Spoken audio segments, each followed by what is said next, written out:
Hi everyone, I hope you all are doing great. So today we are going to discuss some important questions of American literature जो कि आपकी जून examination के लिए बहुत ज़्यादा important होने वाला है।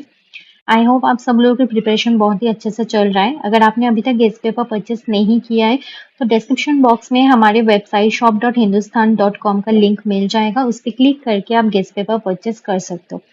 यहाँ पर आकर आपको सर्च बटन पे क्लिक करने के बाद आपका जो भी सब्जेक्ट कोड है, फॉर एग्जांपल BEGC 105, इस पे क्लिक करके आप बाय नाउ कर सकते हो। आपका जो भी क्वेरीज है डिस्क्रिप्शन बॉक्स में हमारा व्हाट्सअप नंबर दिया गया है। आप उस पर कॉल कर सकते हो, व्हाट्सअप कर सकते हो, मेरे टीम के साथ कनेक्ट कर सकते हो। ठीक है, तो आज हम अमेरिकन लिटरेचर की चार इंपॉर्टेंट क्वेश्चन को आज हम रीड करेंगे। तो पहला जो क्वेश्चन है वो है Puritan psychology. Explain Puritan psychology and its influence on modern American character. Puritan psychology को एक्सप्लेन करने के लिए बोला है एंड मॉडर्न अमेरिकन कैरेक्टर में इसका इन्फ्लुएंस क्या था उसको डिस्कस करने के लिए बोला है। नेक्स्ट जो क्वेश्चन है वो है discuss Walt Whitman's art of poetry. Walt Whitman एक फेमस पोएट है अमेरिकन लिटरेचर का, तो उनका आर्ट ऑफ पोएट्री को डिस्कस करने के लिए बोला है। नेक्स्ट क्वेश्चन है do you agree with the view that the 20th century short story primarily offers perception on human characters. आपको क्या लगता है कि 20th सेंचुरी का जो शॉर्ट स्टोरी था वो ह्यूमन कैरेक्टर्स के ऊपर फोकस करता था? ह्यूमन कैरेक्टर्स मतलब how we feel, how human think, इसके ऊपर फोकस किया जाता था। नेक्स्ट जो क्वेश्चन है जो कि आज के हमारा लास्ट टॉपिक है वो है discuss the major theme of the poem passage to India. Walt Whitman द्वारा लिखा गया है पैसेज टू इंडिया। ये एक फेमस पोएम है। इसका थीम क्या है ये डिस्कस करने के लिए बोला है। ठीक है, तो पहला जो क्वेश्चन है वो देखो, explain Puritan psychology. Puritan psychology refers to the mindset and beliefs of the Puritans who lived in the 17th century. 17th century में जो प्यूरिटन्स थे उनका माइंडसेट, वो क्या बिलीव करते थे, उनका साइकोलॉजी क्या था, वो उसको ही बोला जाता है Puritan psychology. Their ideas were strongly influenced by Calvinist religious beliefs. उनका जो आइडियाज है वो स्ट्रॉन्गली इन्फ्लुएंस होता है by Calvinist religious beliefs. Calvinist religious beliefs इसका मतलब है जॉन काल्विन, जो कि एक फेमस रिलीजियस रिफॉर्मर थे and his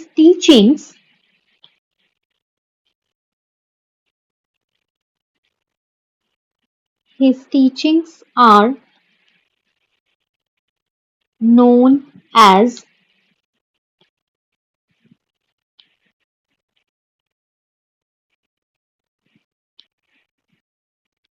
known as Calvinism।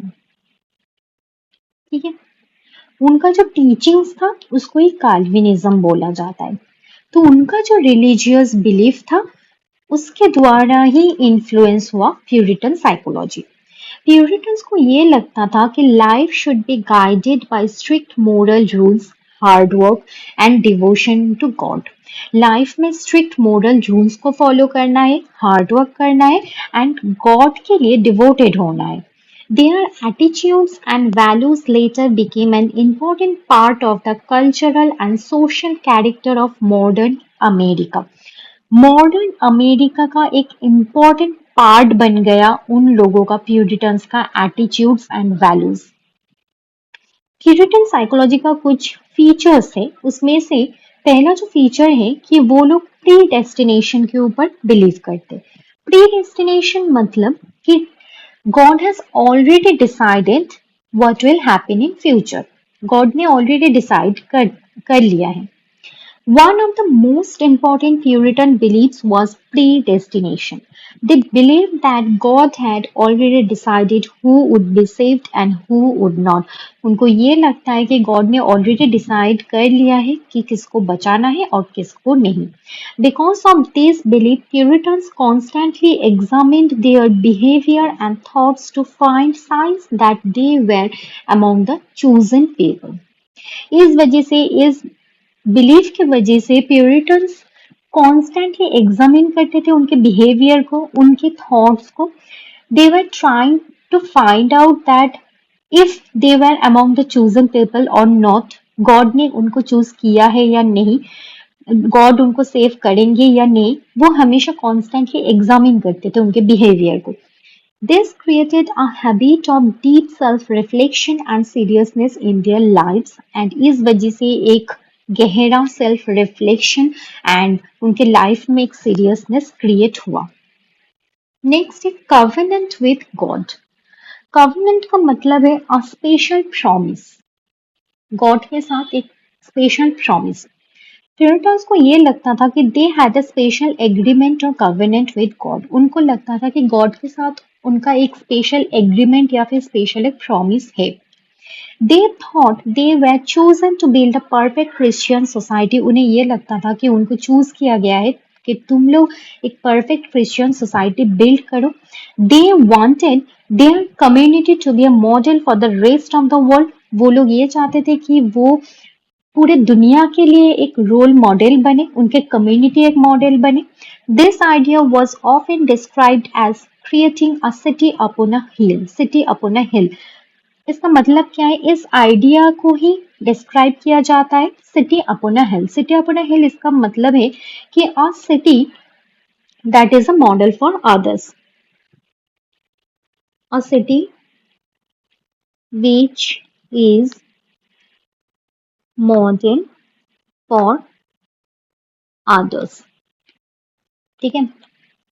Next जो फीचर है वो है discipline and aesthetic life. Aesthetic life मतलब a person who lives a very simple life. वो लोग डिसिप्लिन वे में रहते थे, सिंपल लाइफ लीड करते थे. Puritan life was very strict and discipline. Puritan life बहुत ज्यादा स्ट्रिक्ट एंड डिसिप्लिन था. They believe that people should avoid unnecessary pleasures and focus on prayer, hard work and moral behaviour. उनको ये लगता था कि लोगों को जो अननेसेसरी जो प्लेजर मिलता है, मेटेरियलिस्टिक जो प्लेजर होता है, उसको अवॉइड करना चाहिए and prayer and hard work and behaviour के ऊपर फोकस करना चाहिए. Wealth and success were not seen as sinful if they were achieved through honest work. अगर आप ऑनेस्टली अगर कुछ काम करते हो एंड वेल्थ आपके पास है, आप सक्सेसफुल बन गए हो, तो वो कभी भी सिंफुल नहीं है. In fact success was sometimes viewed as a sign of God's blessing. In fact success मतलब वो एक साइन होता है कि गॉड आपको ब्लेस कर रहा है. नेक्स्ट है individual responsibility and literacy. Puritans को लगता था, Puritans believed every person should read the Bible and understand God's message personally. Puritans को लगता था कि सबको बाइबल रीड करना चाहिए एंड गॉड क्या बोल रहे उनको अच्छे से सुनना चाहिए. Because of this they strongly encourage education and reading. इस वजह से वो एजुकेशन को, पढ़ाई लिखाई को बहुत ज्यादा एनकरेज करते थे. This focus on literacy help develop independent thinking and a sense of personal responsibility. वो लोग फोकस करते थे लिटरेसी पे एंड उस वजह से अगर लोग अगर एडुकेटेड है तो लोग इंडिपेंडेंटली वो सोच पाएंगे, काम कर पाएंगे. तो this help develop independent thinking. Influence on modern American character. Modern American character ने इन्फ्लुएंस किया था प्यूरिटन साइकोलॉजी का. Strong work ethic. The Puritan believed that hard work was a duty, later became known as the Protestant work ethic. Puritan को लगता था कि hard work एक duty है, लेटर बिकेम नोन, बाद में ये पता चला, known as the Protestant work ethic. Protestant work ethic मतलब आप काम करो, अच्छे से आप काम करो, ऑनेस्ट रहो, डिसिप्लिन रहो, इसको बोला जाता है Protestant work ethic. Even today, American culture values dedication, productivity, and success through effort. In fact अभी भी अमेरिकन कल्चर में फॉलो किया जाता है। आप डेडिकेटिवली काम करो, आप प्रोडक्टिव रहो, देन आप एफर्ट के थ्रू आपको सक्सेस मिलेगा। नेक्स्ट जो इन्फ्लुएंस है, individualism and self-reliance. Because Puritans focused on personal responsibility for faith and behavior, modern American society developed strong ideas about independence and self-reliance. Puritans personal responsibility for faith and behaviour के ऊपर Puritans focus करते थे। इस वजह से जो modern American society है उसमें एक स्ट्रॉन्ग आइडिया डेवलप हुआ। स्ट्रॉन्ग आइडिया मतलब इंडिपेंडेंस एंड सेल्फ रिलायंस मतलब सेल्फ डिपेंडेंट। ओके, खुद के ऊपर डिपेंडेंट होना, dependent on yourself. Next, moral seriousness and reform. Puritans tried to remove corruption and promote moral behavior in society. वो लोग corruption को remove करना चाहते थे and society में एक moral behavior को promote करना चाहते थे. This tradition influenced many American social reform movements that focus on justice, fairness and moral responsibility. And ये जो tradition है ये बहुत सारा अमेरिकन सोशल रिफॉर्म मूवमेंट्स को इन्फ्लुएंस किया, जो कि अभी फोकस करता है जस्टिस के ऊपर, सबको जस्टिस मिले, फेयरनेस के ऊपर एंड मोरल रिस्पॉन्सिबिलिटी के ऊपर। नेक्स्ट है American exceptionalism. The Puritan idea of creating a city upon a hill, city upon a hill मतलब एक रोल मॉडल, एक सिटी जो कि सबके लिए मॉडल है, later contributed to the belief that America has a special mission in the world. उसके बाद पता चला कि अमेरिका का एक स्पेशल एक मिशन है। Many Americans feel their country should promote democracy and freedom globally. बहुत सारे अमेरिकन्स को ये लगता है कि उनकी कंट्री को डेमोक्रेसी एंड फ्रीडम प्रमोट करना चाहिए globally. In conclusion, Puritan psychology was based on strict religious beliefs, discipline, and a sense of divine mission. Puritan psychology basically, Puritan psychology मतलब एक strict religious belief, आपको discipline होना पड़ेगा, you should work hard, and a sense of divine mission. These ideas strongly shaped American values such as hard work, independence, morality, and a belief in national purpose. Even today, many aspects of modern American culture reflect the influence of Puritan thinking. In fact, आजकल भी modern American culture में reflect होता है Puritan thinking.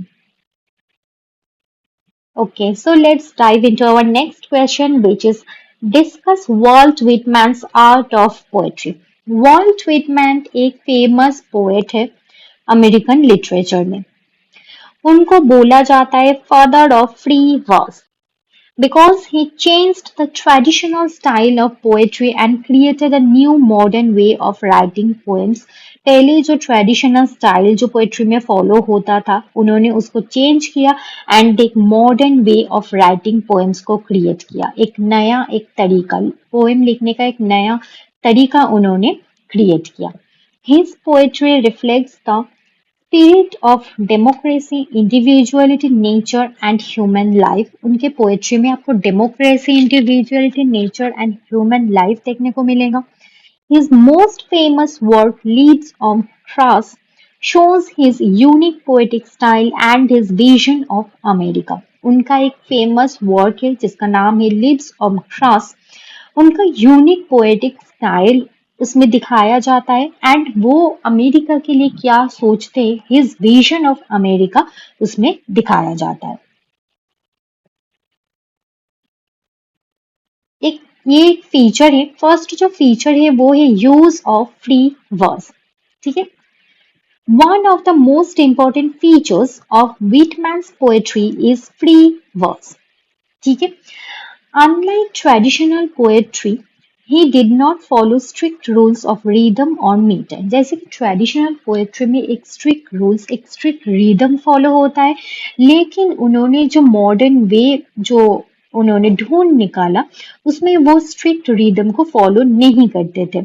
Instead he wrote long flowing lines that sound natural and conversational. In fact वो एक long flowing lines लिखते थे ताकि जो साउंड है वो natural लगे and conversational लगे. His lines often resemble the rhythm of speeches or the language of the Bible. वो जो लाइन लिखते थे उसके थ्रू आपको रिदम ऑफ स्पीचेस मतलब जो flow flow the pattern and जो म्यूजिकल क्वालिटी है मतलब how the words are arranged with pause stress and speed कैसे वर्ड्स को अरेंज किया गया है वो आपको देखने को मिलता है. This freestyle allowed him to express big ideas about life, nature and society without limitation. ये जो फ्री स्टाइल है वो फ्रीली एक्सप्रेस करते थे अपने आइडिया को अबाउट लाइफ के बारे में नेचर के बारे में एंड सोसाइटी के बारे में कुछ भी कहीं भी लिमिटेशन नहीं था. Next है cataloging technique. Whitman frequently used a technique called cataloging. इसका मतलब क्या है? Making long list of people, places and activities. लोगों का, जगह का, activities का एक long list banana. In many of his poems, he lists workers, travelers, farmers, sailors and many other people.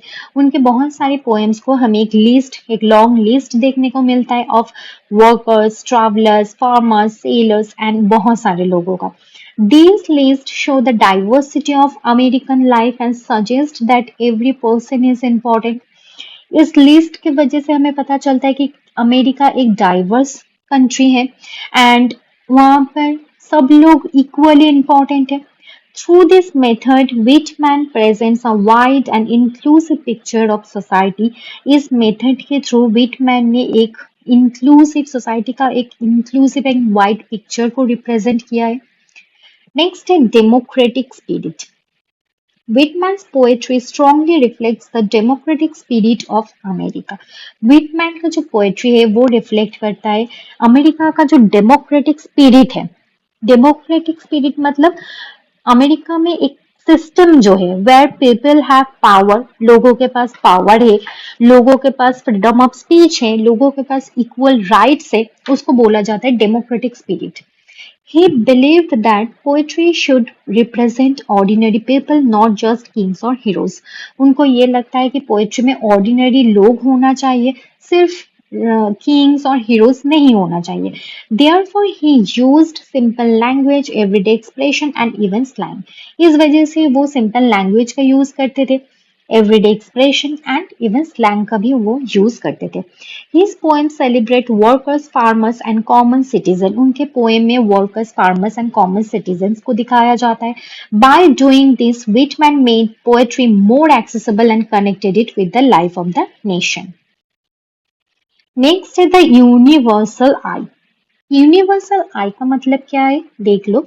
In his famous poem song of myself, उनका एक famous poem है जिसका नाम है song of myself. Whitman uses the word I to represent both himself and humanity in general. Whitman ने I का use किया है. उन्होंने I मतलब रिप्रेजेंट किया है खुद को, हिमसेल्फ एंड ह्यूमैनिटी को. ह्यूमैनिटी मतलब उन्होंने सबके बारे में बोला है. यूनिवर्सल आई मतलब ऑल, द होल यूनिवर्स, उसमें सब लोग हैं. The speaker in the poem is personal but also universal. Whitman invites readers to see themselves in his experiences. Whitman ने readers को invite किया कि हाँ मेरे experience के through तुम लोग देखो. This technique creates a strong connection between the poet and the reader and इस वजह से ये जो टेक्निक है इस वजह से पोएट और रीडर के बीच में एक स्ट्रॉन्ग कनेक्शन हुआ. Next is celebration of nature and the body. Whitman also wrote about nature and the human body with great admiration. Whitman ने nature and human body के बारे में भी लिखा. In poems like I Sing the Body Electric, he praises the human body and physical life. उन्होंने उनका जो poem है I Sing the Body Electric, उन्होंने human body and physical life को प्रेज किया. फॉर विटमैन के लिए the body and the soul are equally important. हमारी बॉडी, ह्यूमन बॉडी और आत्मा, सोल दोनों ही चीजें इंपॉर्टेंट है. Both are sacred parts of human existence. दोनों ही चीजें सैक्रेड हैं. नेक्स्ट है optimism and the idea of journey. Optimism मतलब एक positive attitude. Another key element in Whitman's poetry is optimism and movement. Many of his poems describe journeys and the idea of traveling forward in life. उनके बहुत सारे poem में हमें life में उन्होंने जो जर्नी, जो द आइडिया ऑफ ट्रैवलिंग, एक लाइफ का जो उनका जो ट्रैवल है, लाइफ में उन्हें क्या लाइफ में वो क्या क्या चीजें उन्होंने फेस किया है, क्या क्या एक्सपीरियंस किया है, उसके बारे में बहुत कुछ हमें जानने को मिलता है उनके बहुत सारे पोएम्स में। In Song of the Open Road, he presents life as an open path full of possibilities and freedom. उनका एक पोएम है जिसका नाम है Song of the Open Road, जहां पर उन्होंने रोड मतलब लाइफ का जो जर्नी है, लाइफ जर्नी, इसको उन्होंने डिस्क्राइब किया है। एंड जो ओपन है, ओपन मतलब नो लिमिटेशन, कोई भी लिमिट नहीं है, इसको उन्होंने रिप्रेजेंट किया है। So, in conclusion, Walt Whitman's art of poetry is unique because of his free verse style, democratic ideas, celebration of nature and the body, and his use of universal voice. Walt Whitman का जो art of poetry है वो unique है क्योंकि उन्होंने एक free verse style का use किया है, democratic ideas, nature and the body को सेलिब्रेट किया है, and his use of universal voice, the universal I. Through his poetry, उनकी पोएट्री के थ्रू हमें पता चलता है कि the energy and diversity of America and influenced many modern poets. America कितना डाइवर्स कंट्री है ये उन्होंने एक्सप्रेस किया, एंड ये बहुत सारे मॉडर्न पोएट्स को भी ये इन्फ्लुएंस किया। His innovative style made him one of the greatest poets in literary history. इनका जो इनोवेटिव स्टाइल है वो, उसके वजह से वो अपनी लिटरेरी हिस्ट्री का वो one of the greatest poet रह चुके। So, our next question is, do you agree with the view that the 20th century short story primarily offers perception on human characters? क्या लगता है? So, yes, I agree with the view that the 20th century short story mainly offers deep perceptions of human characters rather than focusing only on events or plots. Yes, 20th century का जो short story है वहां पर human characters के ऊपर deeply focus किया गया है। सिर्फ इवेंट्स, सिर्फ घटनाएं, प्लॉट्स के ऊपर फोकस नहीं किया गया है। Compared with the 19th century, अगर 19th सेंचुरी से अगर कंपेयर किया जाए तो पहले क्या होता था, stories often depended on the dramatic action, twist and clear moral lessons. 20th century writers were more interested in exploring the inner life, emotion, and psychology of individuals. पहले 19th सेंचुरी में जो पोएट्स थे, जो writers थे, वो dramatic action के ऊपर focus करते थे। एक प्लॉट में ट्विस्ट आ जाता था, क्लियर मोरल लेसन। लेकिन 20th सेंचुरी में जो होता है वो इनर लाइफ को एक्सप्लोर किया जाता है, ह्यूमन इमोशन को एक्सप्लोर किया जाता है, ह्यूमन साइकोलॉजी को। Shift from plot to inner experience, 19th century में प्लॉट एंड अभी इनर एक्सपीरियंस। तो shift from plot to inner experience. One important change in the 20th century short story is the movement from action-based storytelling to psychological exploration. ये एक important change है 20th century short story में, जो पहले action-based storytelling होता था, अभी psychological exploration हो रहा है। Earlier stories often focused on what happened. पहले स्टोरी फोकस किया जाता था कि क्या हुआ। However, modern writers wanted to show how people feel and how they think. लेकिन modern writers क्या दिखाना चाहते हैं कि लोग कैसे फील करते, लोग कैसे सोचते। They explored the thoughts and memories, fears and desires of characters. वो ह्यूमन थॉट्स को एक्सप्लोर कर रहे, memories, fears and desires of characters. Writers influenced by modernism tried to present the complexity of the human mind and everyday experiences. Writers modernism के द्वारा influence हो गए and वो लोग ह्यूमन माइंड का जो कम्प्लेक्सिटी है उसको प्रेजेंट कर रहे एंड जो लोग एवरीडे एक्सपीरियंस कर रहे एवरीडे लाइफ में एक्सपीरियंस कर रहे उसको प्रेजेंट कर रहे As a result, the short story became an effective form for studying human nature and personal emotion. इस वजह से शॉर्ट स्टोरी एक इफेक्टिव फॉर्म बन चुका है। आप शॉर्ट स्टोरी में आप ह्यूमन नेचर के बारे में जान सकते हो, पर्सनल इमोशन के बारे में जान सकते हो। नेक्स्ट है importance of moments and realisation. Another feature of 20th century short stories is the focus on small but meaningful moments in a person's life. 20th century का और एक इम्पॉर्टेंट फीचर जो है वो है कि स्मॉल के ऊपर मतलब स्मॉल मोमेंट के ऊपर फोकस करना है लेकिन मीनिंगफुल होना चाहिए वो। Instead of dramatic climaxes, many stories show a sudden realization or change in understanding within the character. कोई ड्रामेटिक क्लाइमैक्सेस नहीं होता है, एग्जैजरेटेड क्लाइमैक्सेस, एग्जैजरेटेड एक्शंस नहीं होता है। स्टोरीज में फोकस किया जाता है सडन रियलाइजेशन और एक कैरेक्टर के बीच में एक सडन चेंज के ऊपर।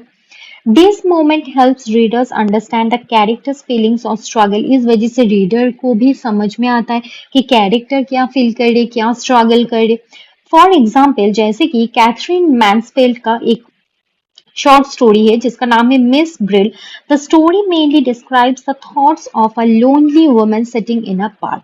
यहाँ पर दिखाया जा रहा है कि एक अकेली वुमन औरत एक पार्क में अकेली बैठी है। तो इसका मतलब ये डिस्क्राइब किया जा रहा है कि वो कुछ एक्शन तो नहीं कर रही है, वो सिर्फ बैठी है, लेकिन इसके थ्रू हमें पता चलता है कि वो कितना लोनली है।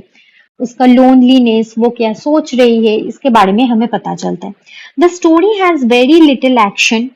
एक्शन जो है वो बहुत ही कम है, but it clearly reveals her hopes, loneliness and final disappointment. लेकिन उनके क्या होप्स थे, लोनलीनेस, वो कितना लोनली है एंड वो कितना डिसअपॉइंटेड है वो हमें पता चलता है। Through such moments writers show the emotional depth of ordinary people. इस मोमेंट्स के थ्रू राइटर्स ये दिखाते हैं कि एक ऑर्डिनरी पीपल के लाइफ में कितना इमोशनल डेप्थ रहता है, कितना वो लोग इमोशनल होते हैं लाइफ में। Next, a reflection of modern society. The 20th century was a time of great change, especially after World War One. 20th century एक ऐसा एक टाइम था जिस टाइम पे बहुत कुछ चेंज हुआ, specially after world war one. Traditional values were questioned and society became more complex and fragmented. Traditional values के ऊपर क्वेश्चन किया जाता था एंड सोसाइटी बहुत ज्यादा कॉम्प्लेक्स हो गया एंड फ्रैगमेंटेड हो गया। फ्रैगमेंटेड मतलब और यूनाइटेड नहीं रहा, no longer united. Because of this, इस वजह से writers focused on how individuals reacted to these changes. इस वजह से राइटर्स भी फोकस कर रहे थे कि इंडिविजुअल्स कैसे रिएक्ट कर रहे इस ये सब कुछ देखकर। Many stories describe characters who feel isolated, confused and trapped in modern society. बहुत सारे स्टोरीज में ये डिस्क्राइब किया गया कि कैरेक्टर्स कितना आइसोलेटेड है, कितना कंफ्यूज्ड है एंड मॉडर्न सोसाइटी में वो लोग कितना ट्रैप्ड है। By examining personal experiences and inner conflicts, authors were able to reflect the realities of the modern world. Personal experience को एग्जामिन करके एंड इनर कॉन्फ्लिक्ट्स को एग्जामिन करके ऑथर ने दिखाया कि मॉडर्न वर्ल्ड का रियलिटी क्या है। Next is complex and realistic character. 20th century writers also created more realistic and complex characters. उन्होंने बहुत ज़्यादा realistic character पे focus किया. Unlike earlier literature where characters were often clearly good or bad, modern short stories present people with mixed emotion and moral struggles. पहले जो literature में होता था जहां पर कैरेक्टर्स बहुत अच्छे होते थे या फिर बहुत ही बुरे, एकदम हीरो नहीं तो एकदम विलेन। लेकिन अभी जो मॉडर्न शॉर्ट स्टोरीज है वो लोगों को प्रेजेंट करता है विथ मिक्स्ड इमोशन, जिसके पास जो हैप्पी हो सकता है, सैड हो सकता है, एंग्री हो सकता है एंड उनके स्ट्रगल को। Characters are shown as ordinary individuals with weaknesses, doubts and personal conflicts. Characters को दिखाया जाता है एक ऑर्डिनरी लोग की तरह ऑर्डिनरी पीपल की तरह, जिसके पास वीकनेसेस है, डाउट्स है, पर्सनल कॉन्फ्लिक्ट्स है। This makes them more believable and relatable to readers. इस वजह से रीडर्स को भी ज्यादा रिलेटेबल लगता है, बिलीवेबल लगता है। In conclusion, the 20th century short story largely focuses on human characters and their inner experiences. 20th century जो short story है वो human characters के ऊपर focus करता है and human का जो inner experience है उसके ऊपर focus किया जाता है. Instead of relying mainly on dramatic plots, writers used the short story to explore human psychology, emotions and personal struggle. सिर्फ ड्रामेटिक प्लॉट्स के ऊपर रिलाई नहीं किया जाता है। राइटर्स शॉर्ट स्टोरी का यूज करते ह्यूमन साइकोलॉजी को एक्सप्लोर करने के लिए, ह्यूमन इमोशन, उनका स्ट्रगल क्या था उसको एक्सप्लोर करने के लिए। Through simple events and everyday situation, these stories reveal deep truths about human nature and the complexities of modern life. ये जो सिंपल इवेंट्स था, ये जो रोज रोज जो सिचुएशन क्रिएट होता था, एवरीडे सिचुएशन, इसके थ्रू ये एक ट्रूथ, डीप ट्रूथ एक रिवील होता है। ह्यूमन नेचर के बारे में हमें पता चलता है, मॉडर्न लाइफ का जो कम्प्लेक्सिटी है उसके बारे में हमें पता चलता है। ठीक है, now we will dive into our next question, which is discuss the major theme of the poem Passage to India. ठीक है, वॉल्ट व्हिटमैन की एक फेमस पोएम है जिसका नाम है पैसेज टू इंडिया। उन्होंने ये पोएम लिखा है to celebrate the progress of the modern world and its connection with ancient spiritual tradition. उन्होंने ये जो पोएम है ये लिखा है मॉडर्न वर्ल्ड का जो प्रोग्रेस है, टेक्नोलॉजी अभी आ रहा है, टेक्नोलॉजी का जो प्रोग्रेस है एंड टेक्नोलॉजी के साथ स्पिरिचुअलिटी का जो कनेक्शन है उसको दिखाने के लिए, उसको सेलिब्रेट करने के लिए ये पोएम लिखा गया है। The poem presents several important themes such as technological progress, spiritual discovery, unity of humanity, and the harmony between science and spirituality. इस पोएम में बहुत सारे इंपॉर्टेंट थीम्स के ऊपर डिस्कस किया गया है, जैसे कि टेक्नोलॉजिकल प्रोग्रेस, टेक्नोलॉजी में कितना कुछ आ रहा है, नई नई चीजें, स्पिरिचुअल डिस्कवरी, हमने बहुत कुछ स्पिरिचुअली डिस्कवर कर रहे हैं, unity of humanity and science and spirituality का जो यूनिटी है उसको हम लोग इस पोएम में दिखाया जा रहा है। So, technological progress and global unity. One of the central themes of the poem is the celebration of modern technological achievements. इस पोएम का सेंट्रल थीम है कि मॉडर्न टेक्नोलॉजिकल जो अचीवमेंट्स है उसको सेलिब्रेट करना। Whitman refers to great inventions and engineering projects like the Suez Canal, the first transcontinental railroad, and the transatlantic telegraph cable. जो भी इंजीनियरिंग प्रोजेक्ट्स, जो भी इन्वेंशन हुआ है उन्होंने उसको रेफर किया है। जैसे कि पहला जो इन्वेंशन था वो था कि स्वेज कैनल। ये एक मैनमेड कैनल है जो कनेक्ट करता है, that connects Red Sea and Mediterranean Sea. ठीक है, नेक्स्ट जो अचीवमेंट है, जो प्रोजेक्ट है वो है फास्ट ट्रांस कॉन्टिनेंटल रेलरोड। ये एक रेलवे लाइन है that connected between eastern and western USA. Okay, next है ट्रांस अटलांटिक टेलीग्राफ केबल। ये एक अंडर सी केबल है across the Atlantic ocean. Atlantic ocean में ये एक अंडर सी केबल है। These developments reduced the distance between continents and connected different parts of the world. इस वजह से वर्ल्ड में मतलब डिफरेंट पार्ट्स के साथ एक कनेक्शन बन रहा है। Whitman believes that these scientific achievements are not only practical but also symbolic. ये जो scientific achievements है ये सिर्फ practical नहीं है, ये symbolic भी है। They help unite people of different cultures, nations, bringing humanity closer together. वो लोगों को कनेक्ट करता है, लोगों को यूनिट करता है, डिफरेंट डिफरेंट कल्चर्स के लोगों को, डिफरेंट डिफरेंट नेशन के लोगों को, and bringing humanity closer together. ठीक है, नेक्स्ट है spiritual reconnection with the past. Another important theme in the poem is the spiritual journey toward the ancient past. ये एक पोएम का इस पोएम का ये एक important theme है कि एक spiritual journey दिखाया गया है toward the ancient past. Whitman uses India को एक symbol की तरह उन्होंने यूज किया है of the ancient world. Ancient world का एक symbol है India, which represents deep spiritual wisdom, myths and early civilization. जो represent करता है deep spiritual wisdom को, myths को and early civilization. For him, उनके लिए the journey to India is not only a physical journey but also a journey of the soul. उनके लिए India journey the journey to India सिर्फ एक physical journey नहीं है, एक स्पिरिचुअल एक सोल जर्नी भी है, एक आत्मा का जर्नी भी है. Through modern discoveries and exploration के through humanity reconnects with the spiritual roots of civilisation. लोग अपना जो स्पिरिचुअल जो रूट्स है उससे फिर से कनेक्ट हो रहे हैं. Next, harmony of science and spirituality. Whitman strongly believes that science and spirituality should work together. उनको ये लगता है कि science and spirituality को एक साथ काम करना चाहिए. He describes modern science as the truths of the world and ancient myths as the wisdom of the past. वो उन्होंने डिस्क्राइब किया है मॉडर्न साइंस को, उन्होंने डिस्क्राइब किया है कि ये वर्ल्ड का ट्रूथ है, the truths of the world. And जो एंशियंट जो मिथ्स है उन्होंने उनको डिस्क्राइब किया है wisdom of the past, past का विजडम है. According to him both are important for human progress.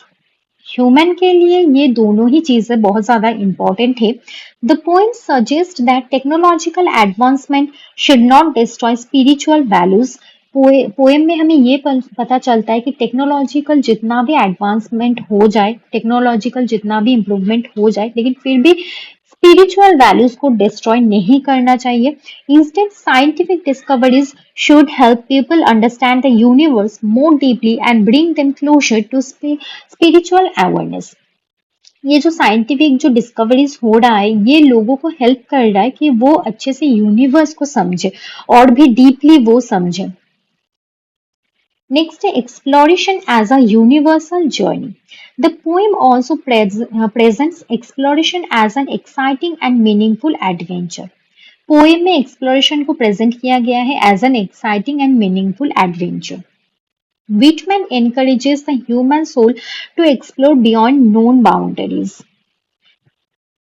Whitman ने ह्यूमन सोल को एनकरेज किया है कि अपने बाउंड्री के अलावा भी तुम एक्सप्लोर करो, अच्छे से एक्सप्लोर करो, लाइफ को एक्सप्लोर करो, स्पिरिचुअलिटी को एक्सप्लोर करो.